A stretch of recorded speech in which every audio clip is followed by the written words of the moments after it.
What do we live for?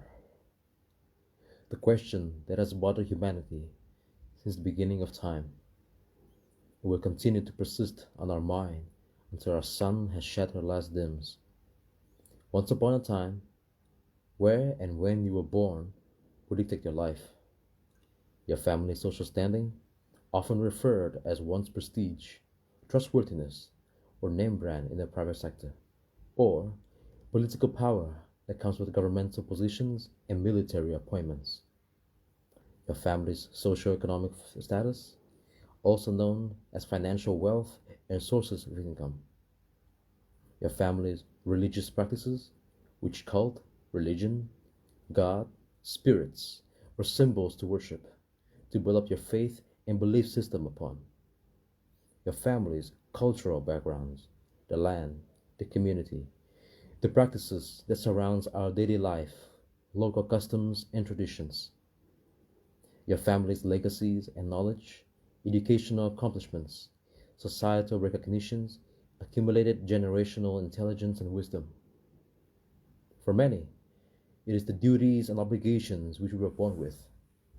To our parents and siblings, our immediate family, to our relatives, our extended family, to our peers and friends, at school and at work, to our household, neighbors and clan, to our town, village, city, nation and country, to our national leaders, kings and queens, emperors and empresses, to our spiritual leaders, priests, monks, rabbi, imam, shamans, to our partners and our children.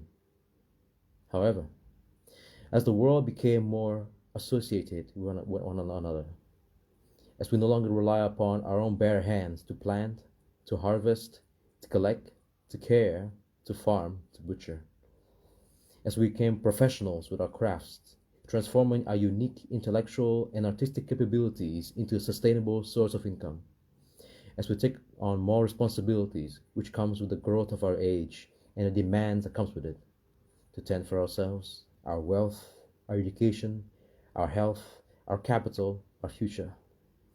As we learn to adapt to the challenges and hardships brought on by natural elements, seasonal rotations, geographical altercations, natural phenomena, and disasters.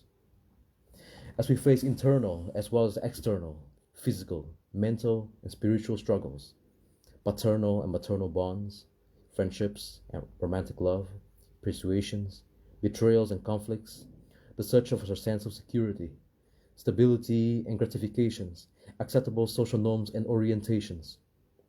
From the list of aforementioned above qualities and values, like caterpillars that one day would mold itself into a butterfly, through the consumption, experimentation, and absorption of everything that surrounds us, we would form principles, guidelines, and standards, which would then apply like a pair of goggles as we conduct ourselves on this journey we call life. I've had a grateful opportunity and honor to grace on this earth for the past 27 years. That is a short 27 years of what I hope will be a prosperous and long life to come.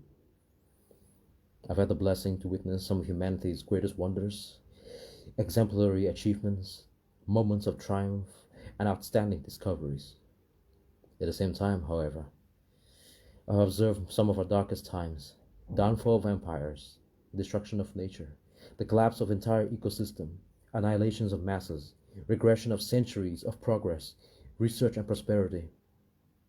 I've experienced all spectrums of human emotions, from sadness to happiness, to disappointment, anger and frustrations, from anxiety to depression, to fear and confusion, from calmness to chaos, to embarrassment and pride. I've also acquainted myself with the purest forms of love, respect, dignity, to primal desires and instincts. I've met many faces and souls.